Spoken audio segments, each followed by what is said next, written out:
Yo les amis, c'est Yoshimi, j'espère que vous allez bien. Bienvenue sur cette nouvelle vidéo théorie One Piece qui va porter sur Zoro, et plus précisément sur le père de Zoro. Et bien sûr, comme d'habitude, je suis venu ici que pour malmener le One Piece Game, puisque je vous apporte une idée révolutionnaire. Et non, je ne dirais pas que le père de Zoro c'est le Shogun ou un truc dans le genre. Non, non, j'ai une piste beaucoup plus intéressante. Mais avant de vous la livrer, je tiens juste à mettre un gros coup de fouet au rageux, ça fait toujours plaisir. Et je vous laisse avec l'intro, aka 15 secondes de badassitude. Allez, hop là.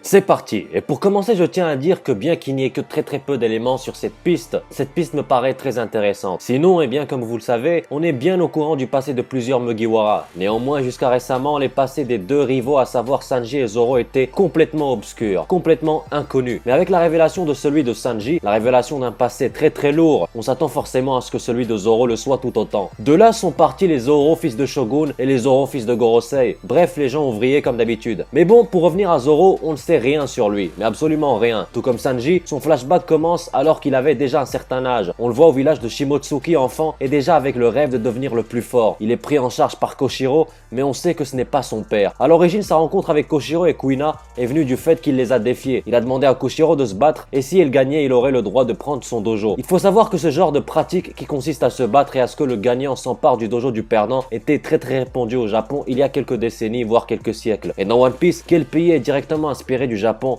Wano Kuni, exactement. Il y a en effet de grandes chances que Zoro soit originaire de Wano Kuni, mais ce n'est pas très important pour cette théorie, du moins pas entièrement. Cette théorie a pour seul objectif de parler du père de Zoro. Bon, pour moi le père de Zoro ne peut pas être le shogun de Wano. Le shogun actuel de Wano est un lâche et un traître. Il n'a pas hésité à recourir à Kaido pour prendre le pouvoir. Donc ce n'est clairement pas quelqu'un de courageux. Or Zoro, quand on le voit la première fois, il doit avoir 9 ans à peu près, on voit déjà que c'est quelqu'un de courageux, qui n'a pas froid aux yeux, quelqu'un qui a du respect et de la compassion, même s'il le montrait pas forcément. Et un caractère, quand on est enfant, il vient des parents et de ce qu'ils nous ont appris. Donc théoriquement, le père de Zoro est quelqu'un de juste avec des principes. Et normalement, quelqu'un de juste suit les lois et la justice. Il suit le chemin du bien. Et le chemin du bien dans One Piece, eh bien, c'est la marine. Exactement. Donc pour faire plus clair, pour moi, le père de Zoro est Ryokogyo, le nouvel amiral de la marine. Calmez-vous, vous allez voir que ce n'est pas si con que ça. En cherchant sur internet, j'ai trouvé ce dessin que Oda avait fait il y a quelques années, sûrement avant que ton daron n'envisage d'entrer en fusion avec ta mère pour te mettre au monde.